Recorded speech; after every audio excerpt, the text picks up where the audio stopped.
I'm gonna have a slight announcement at the end of the video, so just watch till the end. While looking through my in-home bookshelf, I realized that there were a lot of books from my old schools that I never returned. This man is self-snitching. In fact, it's quite possible that I owe upwards of $2 million, give or take, in late fees. But then it hit me. If a library is going to charge me an obscene amount for late fees, then that means that the books cost as much as they are, you know, charging me late fees. Like, really think about that shit. There is a library out there somewhere who is charging over $100 just because somebody's being late with their Cat in the Hat book. So then by that logic, the book is valued at around $100. Meaning that if I go and try to sell that shit on eBay, I'm expecting around $100 for some Cat in the Hat. Speaking of things related to children, Drake, actually no, I'm kidding. What I meant to say is, as somebody who has never listened to that one Nirvana album, what the fuck do they be talking about on the album to justify having a naked baby on the front cover? Like, I've heard people say that the album's supposed to symbolize, like, you know, chasing money since birth, right? I can't relate though, because I've never been a certified sack chaser. Hell no. But like, why couldn't they put that young motherfucker in clothes? Or, ooh, better idea, crop out that nigga's balls. And I do get the thing of, oh, I don't want my creative expression to be stifled by people's sensibilities. Like, sometimes I get mad that I can't put titties in my videos. But if your creative freedom is contingent upon showing a young nigga's balls, we need to lock your ass up in creative jail. Oh God. You should not be allowed to create anything ever again. Speaking of jail, have you ever noticed that in real life, you could go from a 1-star to a 4-star so fast? Like, I could ram my car into a cop in GTA and only get at max 2 stars. But God forbid I flash my turn signal to go left when I meant to go right, and I'm right in front of a state patrol of any state. They will call up helicopters and chase you down to the ends of the earth. They might even kill you just because they feel like really serving justice that day. I'll phone them great. Onto some more bullshit. How the fuck did Mario become a doctor?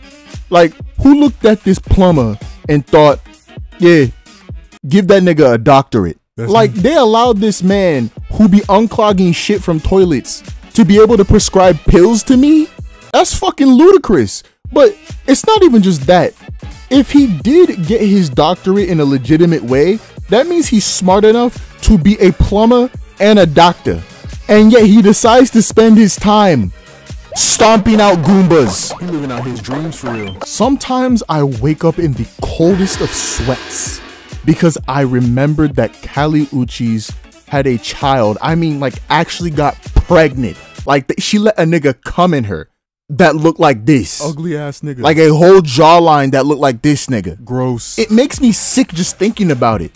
Anyway, a few weeks ago, I was at the gym, and on one of the TVs, there was an ad with Draymond Green in it. And he had his daughter in the ad who shoots a basketball and completely airballs it. And my first thought was like, damn, you're about to have that, like, airball in 4K on display for the rest of your life. Like, when people look up her name, that airball is probably going to be one of the first 5 things that pops up on Google. And because of that, for a few seconds, I started to feel a little bit bad for her while I was running on the elliptical.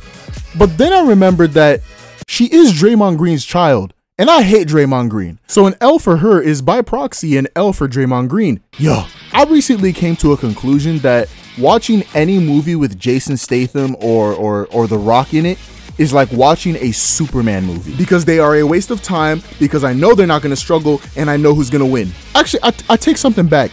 At least Superman has the fear and weakness of kryptonite. But what the fuck does Jason Statham fear? Having a hairline? And The Rock? Paper? And I say this because the movies that I've seen them in usually portray them as some sort of invincible gods, to the point where I feel like if you aimed a gun at either of their heads and shot, their glistening foreheads would deflect the bullet back at you. And the shit that really gets to me sometimes is, in the few movies that I've seen Jason Statham in, they will have this man doing stealth missions in broad daylight with intense sunlight, as if the sun isn't reflecting beams off this nigga forehead and making him essentially a searchlight in the middle of the day. He's straight up blinding niggas. Actually, going back to that whole thing that I said about like paper beating rock, not like the actual rock, how is it that paper actually beats rock?